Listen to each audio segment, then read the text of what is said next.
সোনামণি সাহা আর প্রতীক সেন, এই নাম দুটো শুনলেই মনে পড়ে মোহর আর এক্কাদোক্কার সেই দারুণ জুটির কথা।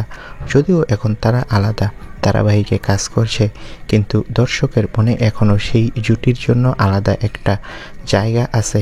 আর হঠাৎ করেই রবিবার রাতে সবাই চমকে গেল। ইনস্টাগ্রামে দুটো ছবি পোস্ট করলেন সোনামণি।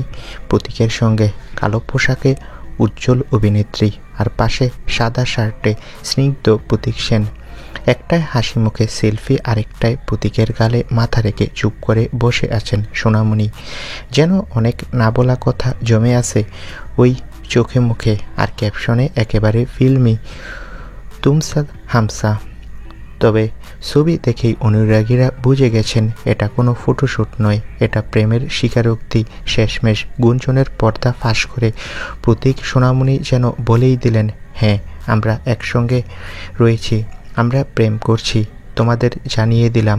তো বন্ধুরা, এবার ডিনার ডেটে সোনামণি আর প্রতীক ফাঁস করে দিল তাদের প্রেম কাহিনী। এ বিষয়ে তোমাদের মন্তব্য কি? কমেন্ট করে জানাও। ধন্যবাদ।